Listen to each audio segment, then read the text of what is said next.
when 16-year-old Ethan Walker helped a stranger whose motorcycle had broken down under the I-95 overpass. He never thought that one small act of kindness would change his life overnight. The very next morning, nearly 100 Hells Angels would ride straight into his street.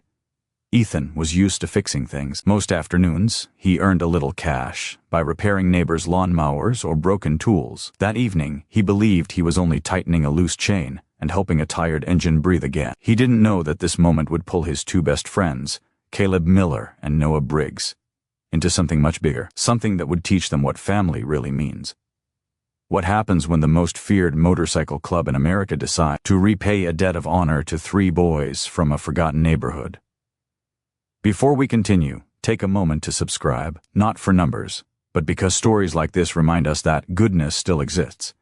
And tell us where you're watching from. It's amazing how far kindness can travel. The liquor store's flickering neon light buzzed softly in the warm June air, spreading a dull green glow across Baker Avenue. Oil-stained puddles reflected clouds drifting over Jacksonville's low skyline. Above them, traffic groaned across the overpass. Dump trucks coughing gravel sounds into the night. Somewhere nearby, a radio argued with a police scanner.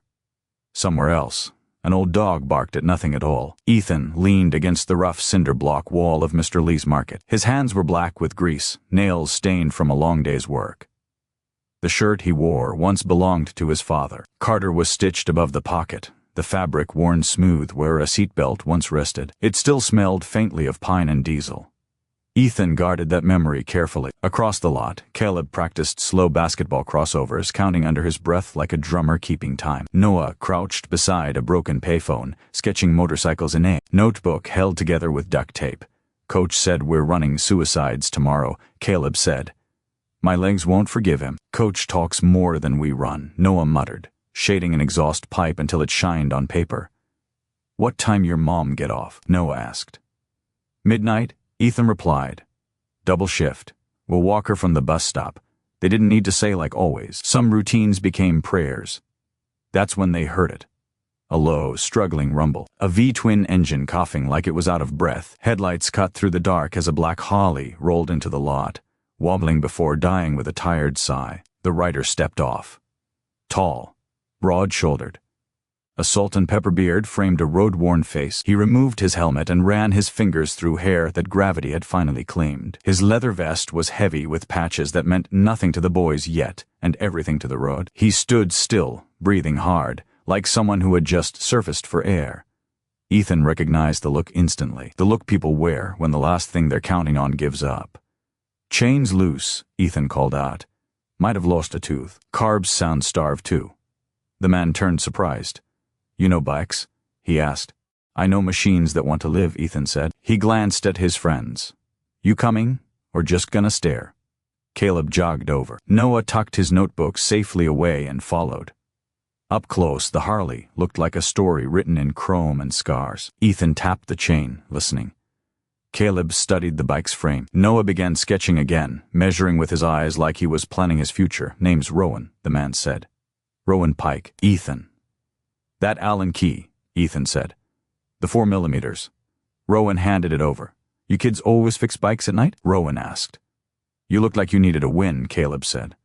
Old head, Rowan smirked. That means you survived, Noah said. Rowan laughed softly. They worked together in silence. The chain tightened. The carb came apart. A clogged jet finally cleared. Gasoline burned their eyes, but Rowan smiled through it.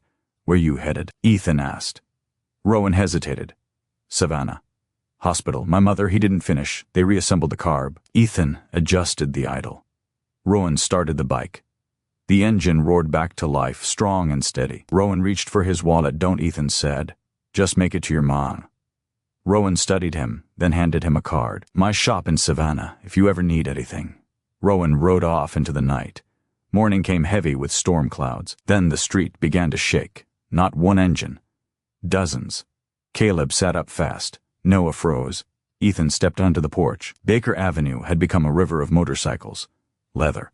Chrome. Hells Angels patches everywhere. The engines stopped together. Rowan stepped forward. These boys, he announced, made sure I didn't miss my mother's last clear morning. Helmets dipped. Hands touched hearts. You didn't take my money, Rowan said, so we brought something else. Tools, food, job offers, protection. Breakfast, Rowan smiled, and tools and work. Ethan's hands shook as he opened the toolbox. "No one messes with this house," Rowan said quietly. The neighborhood breathed again. Later, Rowan handed Ethan a small patch, white wings over a wrench. "Not official," he said. "Just respect." The riders left as clean as they came that night. Ethan held the patch and smiled. Sometimes miracles don't fall from the sky. Sometimes they arrive on two wheels. And the road answers back.